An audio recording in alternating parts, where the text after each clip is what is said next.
क्या आपके बच्चे के बहुत ज़्यादा सेंस इश्यूज़ हैं, स्टीमिंग बिहेवियर्स हैं या सेल्फ इंजूरियस बिहेवियर्स हैं, तो कौन से मेथड हैं जिससे हम बच्चों में सेंस इश्यूज़ को कम कर सकते हैं? क्या सिर्फ सेंसरी एक्टिविटीज़ से बच्चों की इन समस्याओं को कम किया जा सकता है या फिर कुछ ऐसी और अप्रोचेज़ हैं? आज हम 8 ऐसी होलिस्टिक अप्रोचेज़ के बारे में जानेंगे जिससे हम बच्चों के सेंसी बिहेवियर्स को कम कर सकते हैं।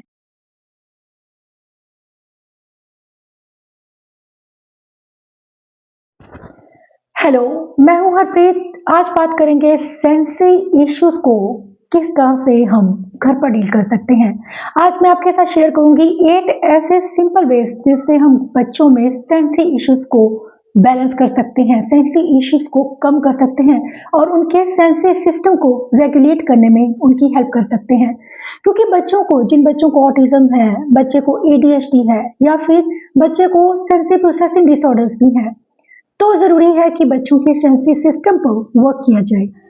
क्योंकि जब सेंसरी इश्यूज बढ़ जाते हैं तब प्रॉब्लम्स बहुत ज़्यादा बढ़ जाती हैं, क्योंकि काफ़ी ज़्यादा बिहेवियर्स जो हैं वो बच्चों में सेंसरी ड्रिवन होते हैं, यानी कि सेंसरी की वजह से होते हैं। या मैं बात करूंगी स्टिमिंग की या कुछ ऐसे प्रॉब्लम बिहेवियर्स जिन्हें हम सेल्फ इंजूरियस की कैटेगरी में भी रखते हैं, जैसे कि हेड बैंगिंग करना, इसे हम टेक्टाइल मानते हैं। और इसी तरह से कुछ ऐसे बिहेवियर जैसे माउथिंग करना या फिर लगातार फ्लैपिंग करते रहना या फिर बाउंसिंग या जंपिंग करना, ये सब स्टिमिंग बिहेवियर्स हैं जिनका रीजन, जो मेन रीजन होता है वो सेंसरी ही होता है। सेंसरी इनपुट बच्चे लेने के लिए या फिर उसे अवॉइड करने के लिए अक्सर बच्चे इस तरह के बिहेवियर्स करते हैं। हमें बच्चों के सेंसरी सिस्टम को किस तरह से बैलेंस करना है, यह समझना बहुत जरूरी है। अक्सर हम इन चीजों के लिए मेडिसिन की हेल्प लेते हैं, डॉक्टर्स के पास जाते हैं कि सेंसरी इश्यूज का सोल्यूशन डॉक्टर कर सकते हैं या कोई मेडिसिन ऐसी है। लेकिन सेंसरी को, इन इश्यूज को ट्रीट करने के लिए, इन बिहेवियर्स को ट्रीट करने के लिए अगर हम होलिस्टिक अप्रोच को लेते हैं, बच्चों के लिए एक बेस्ट स्ट्रेटेजी है कि अगर आप घर पर ही नेचुरल वेज में बच्चों के इन बिहेवियर्स को, इन सेंसरी इश्यूज को से फेड करने की कोशिश करें। सेंसी इश्यूज कम ज्यादा होते रहते हैं, कुछ ऐसे टाइम पीरियड होते हैं जब सेंसी इश्यूज बढ़ जाते हैं, कई बार सेंसी इश्यूज कम हो जाते हैं। लेकिन बिहेवियर जो है वो इस तरह से बच्चों के कभी आते और कभी जाते रहते हैं, और कई बार तो ये बिहेवियर बहुत ज्यादा लंबे समय तक चलते हैं और कई बार ये बहुत सीवियर भी हो जाते हैं। तब हमारे लिए उन्हें कंट्रोल करना मुश्किल हो सकता है। हमें सबसे पहले समझने की जरूरत है कि बच्चे में बिहेवियर्स किस वजह से हैं, क्योंकि स्टीमिंग बिहेवियर्स की अगर मैं बात करूं तो अलग अलग तरह की स्टीमिंग बच्चे करते हैं जो कि अलग अलग वे में हर एक सेंस के साथ में रिलेटेड है। चाहे मैं यह बात करूं टच की, टेक्टाइल स्टीमिंग की बात करूं, या ऑडिटरी, या फिर वेस्टिबुलर है, या प्रोप्रियोसेप्टिव है, या फिर ऑल्फैक्टरी है, गस्टेटरी है, ये सभी सेंसेस हमारी जब बच्चों में इनमें इश्यूज होते हैं, बच्चों को बैलेंस्ड वे में ब्रेन प्रोसेस नहीं करता है जब इंफॉर्मेशन को, सेंसरी इनपुट को, तब बच्चों में इनके रिगार्डिंग बहुत से बिहेवियर्स आने शुरू हो जाते हैं जिन्हें हम सेंसरी बिहेवियर्स भी कहते हैं। सेंसरी बिहेवियर्स को किस तरह से हम घर पर ठीक कर सकते हैं, उनके सेंसरी इश्यूज को किस तरह से घर पर रिजॉल्व कर सकते हैं, आज इसी विषय में है मेरा वीडियो को ध्यान से देखिएगा, क्योंकि आज मैं आपको बताने वाली हूँ कुछ ऐसे सोल्यूशन जो घर पर ही बच्चों के सेंसरी इश्यूज को ट्रीट करने में आपको जरूर हेल्प करेंगे। सबसे पहले मैं बात करूंगी कि हम सोचते हैं कि अगर बच्चे को सेंसरी इश्यूज हैं तो उसे सेंसरी एक्टिविटीज करवाते जाओ तो बच्चा ठीक होने लगेगा। सिर्फ एक सेंसरी इनपुट देना ही समस्या का हल नहीं है, इसके साथ में बहुत सी ऐसी चीजें हैं जो हमें करनी है। सबसे पहले मैं बात करूंगी सेंसरी डाइट की। जो सबसे इंपॉर्टेंट चीज है वो है सेंसरी डाइट, क्योंकि हमारे बच्चे को किस एरिया में प्रॉब्लम है, जो भी बिहेवियर है बच्चे का, स्टीमिंग के रिलेटेड अगर बिहेवियर है, मान लीजिए हैंड फ्लैपिंग है, तो हम हैंड्स को प्रेशर देना, पुलिंग की एक्टिविटीज करवाना, ये सब चीजें हम करते हैं अक्सर। तो इन चीजों से क्या होता है कि बच्चों को सेंसरी इनपुट मिलता है, इसे हम सेंसरी डाइट का नाम भी देते हैं, कि ऐसी एक स्पेसिफिक डाइट जिसमें हम बच्चों के लिए कुछ ऐसी सेंसरी एक्टिविटीज डिजाइन करते हैं जो बच्चे के आईईपी पर बेस्ड होती हैं।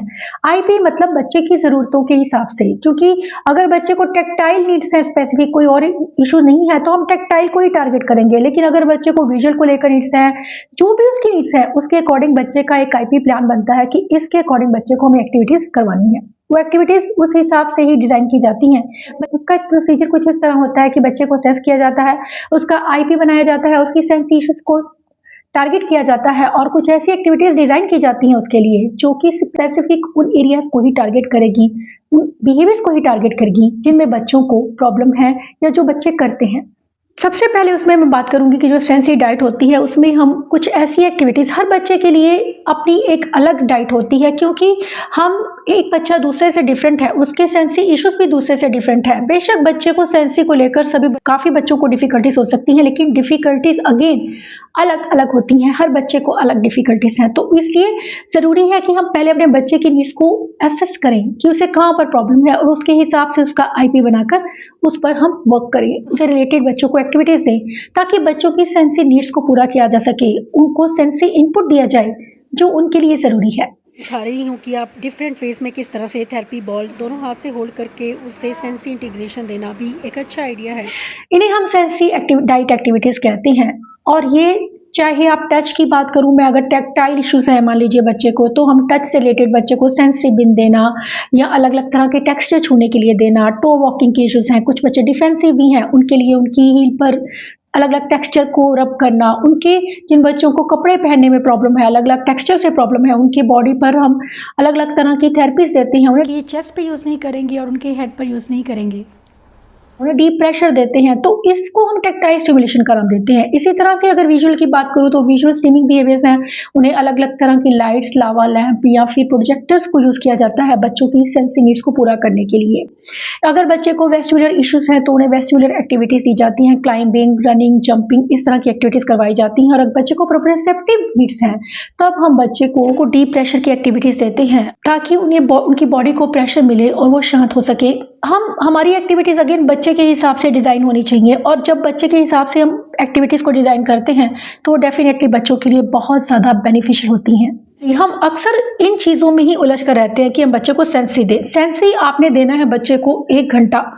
पूरे दिन में अगर आप 1 घंटा दे रही हैं, अगर बच्चे की नीड्स बहुत ज़्यादा हैं, तब बच्चे को आप 1 से डेढ़ से 2 घंटा दे सकते हैं। लेकिन अगर बच्चे की नीड्स ज़्यादा नहीं है, तो आप बच्चे को आधा घंटा सुबह और आधा घंटा इवनिंग में बच्चे को सेंसरी डाइट ज़रूर दीजिए। और दूसरी चीज़ है calm down kit. Calm down kit क्यों ज़रूरी है बच्चों के लिए? क्योंकि इसे भी आप बच्चों की डेली रूटीन में ज़रूर ऐड करेंगे। स्पेशली अगर आपका बच्चा एडीएचडी है या अग्रेसिव है, बहुत ज़्यादा मेल्टडाउन्स के इश्यूज़ हैं, या बच्चा बहुत ज़्यादा हाइपर है, तब हमें काम डाउन किट बहुत हेल्प करती है बच्चों को शांत रहने में। काम डाउन बॉक्स में हम ऐसी चीज़ें रखते हैं जो बच्चे को बेहद पसंद है और जो बच्चे की सेंसरी नीड्स को मीट करती हैं। अब मुझे काम डाउन बॉक्स की ज़रूरत नहीं पड़ती है, लेकिन जब गुरजोत छोटा था तब मुझे बहुत ज़रूरत पड़ती थी उसे शांत रखने के लिए, क्योंकि उसके बिहेवियर इश्यूज़ बहुत ज़्यादा थे, उसमें एग्रेशन बहुत ज़्यादा था। लेकिन आज वो चीज़ें कमी हैं, उसमें बहुत कम हुई हैं, इसलिए मुझे काम डाउन बॉक्स की ज़रूरत महसूस ही नहीं होती। लेकिन पहले मैं इसे बिल्कुल भी स्किप नहीं करती थी। जब गुरजोत के बिहेवियर इश्यूज़, उसमें एग्रेशन बहुत ज़्यादा था, तो मैं उसमें कुछ क्लॉथ पिन्स रखती थी, फिजिट टॉयज़ रखती थी। काम डाउन बॉक्स आपको किस तरह से बनाना है, उसमें क्या रखना है, इसे मैंने इस वीडियो में अच्छे से एक्सप्लेन किया है, how to deal with sensory issues.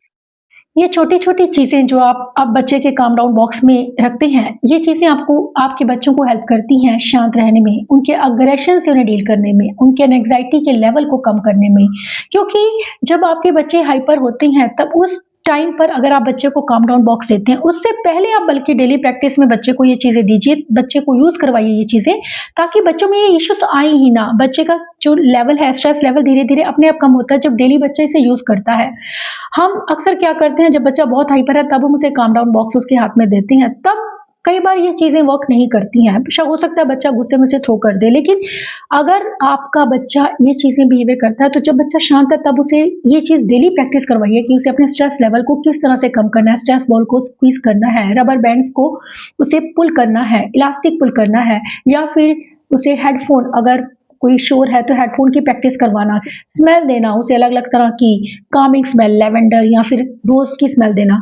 ये सब चीज़ें बच्चों को शांत रखती हैं। या फिर कुछ ऐसी चीज़ें, फिजिट टॉयज़ को यूज़ करना या क्ले रखना, ये सब चीज़ें, स्लाइड, ये सब चीज़ें बच्चों की टैक्टाइल नीड्स को पूरा करती हैं, उनके स्ट्रेस लेवल को कम करती हैं और उन्हें शांत रहने में भी हेल्प करती हैं।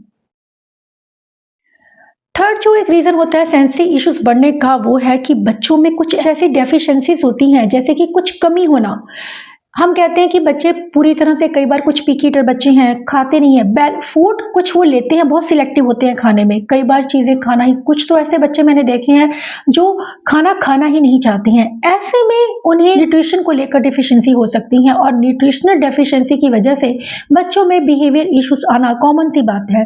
इन डेफिशिएंसीज को पूरा करना बहुत ज़रूरी है और उसके लिए हम बच्चों को सप्लीमेंट्स दे सकते हैं। सप्लीमेंट्स की मदद से हम बच्चों में उन बिहेवियर इश्यूज को कम कर सकते हैं, उनकी डेफिशिएंसीज को पूरा कर सकते हैं, जिससे कि बच्चों का जो एनर्जी लेवल है वो बना रहे और बच्चे काम पर ध्यान दे पाएँ। वो चिड़चिड़े जब होते हैं, उनमें इरिटेबिलिटी इस वजह से आती है, वो चिड़चिड़े इसलिए होते हैं क्योंकि बच्चों में कुछ डेफिशिएंसीज़ हैं।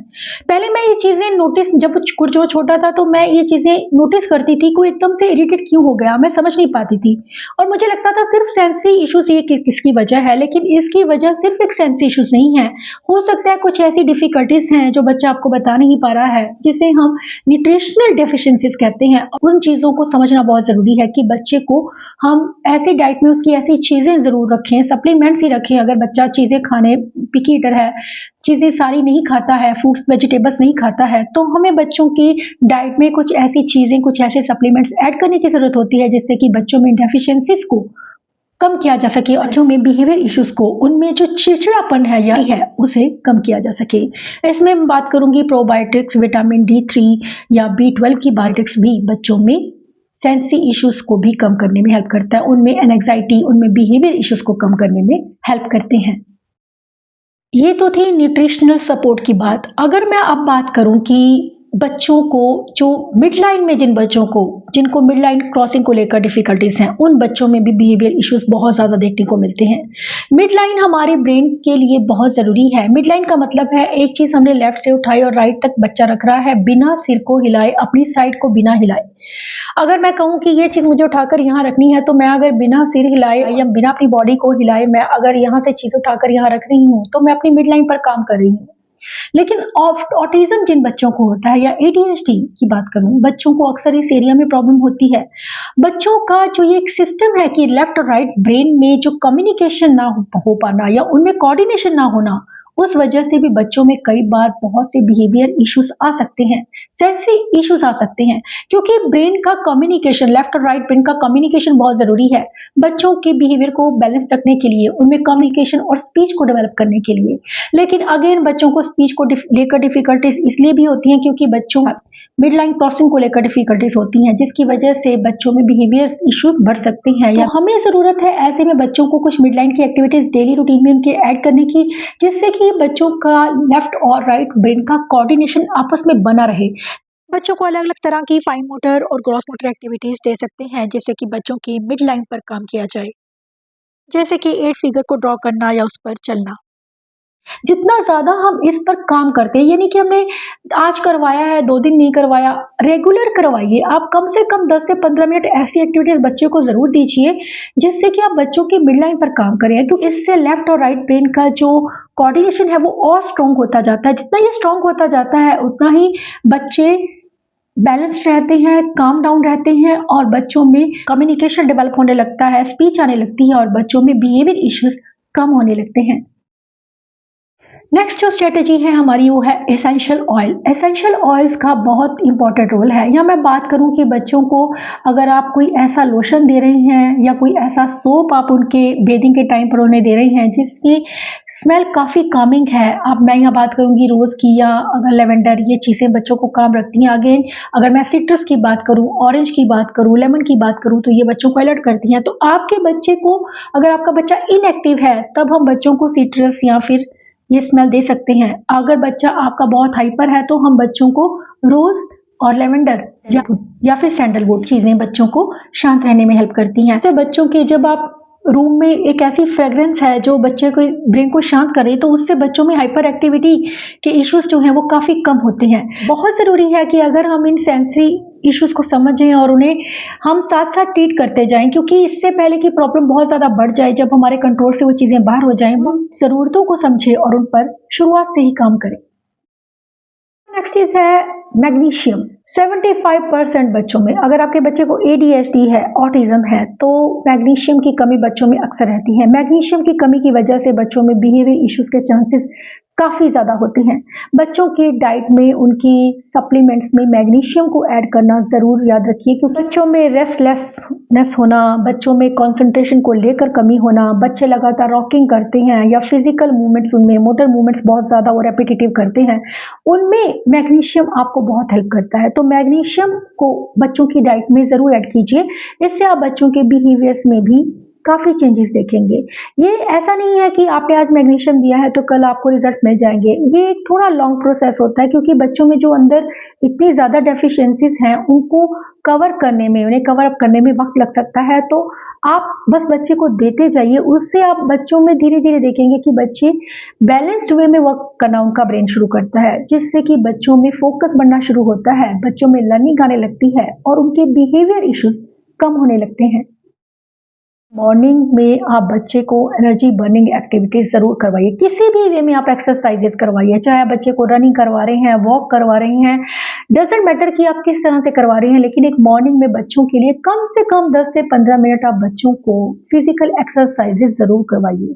ऐसी एक्सरसाइज जिसमें हम एरोबिक्स भी कह सकते हैं, जिसे हम कहते हैं कि ग्रॉस मोटर बच्चे को कुछ स्पोर्ट्स वगैरह करवाना, जैसे बैडमिंटन खिलाना या बच्चे को कोई गेम खिला रहे हैं आप जिसमें फिजिकल एक्टिविटी बच्चे को करनी है, किसी भी तरह से आप बच्चे को वो ज़रूर करवाइए, जिससे कि बच्चों में पुलिंग पुशिंग की एक्टिविटीज़ देना या टग ऑफ द वॉर, ऐसी एक्टिविटीज़ बच्चों के लिए उनकी एनर्जी लेवल को बैलेंस करने में बहुत हेल्प करती हैं, क्योंकि हाइपर एक्टिव बच्चे जो होते हैं उनमें एनर्जी लेवल बहुत ज़्यादा होता है।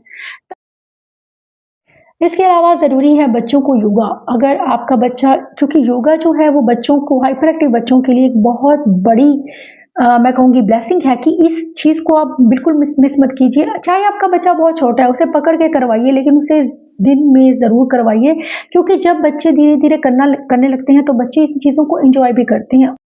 योगा के कुछ पोजेस बच्चों में रिफ्लेक्सेस को भी इंटीग्रेट करते हैं, जैसे कि काउ डॉग पोज। योगा ना सिर्फ बच्चों में हाइपर एक्टिविटी के इश्यूज को कम करता है, उनमें स्टिमिंग बिहेवियर्स को कम करता है, बल्कि साथ ही उनमें कंसंट्रेशन को भी बढ़ाता है। बच्चे शांत होने लगते हैं। मेडिटेशन, योगा बच्चों के लिए बहुत ज़रूरी है अगर आपका बच्चा हाइपर एक्टिव है। तो ये सब जो बिहेवियर इश्यूज, सेंसरी से रिलेटेड बिहेवियर इश्यूज जो हैं, अगर आपका बच्चा हाइपर एक्टिव है बहुत ज़्यादा, तो ये सब चीज़ें आपको ज़रूर हेल्प करेंगी बच्चों के बिहेवियर्स को कम करने में, उनकी हाइपर एक्टिविटी को कम करने में, उनमें सेंसरी जो इश्यूज हैं उनको कम करने में। ये वीडियो आपको डेफिनेटली हेल्प करेगा घर पर ही बच्चों की हाइपर एक्टिविटी को कम करने में, उनके सेंसरी इश्यूज को रिजॉल्व करने में। Thanks for watching.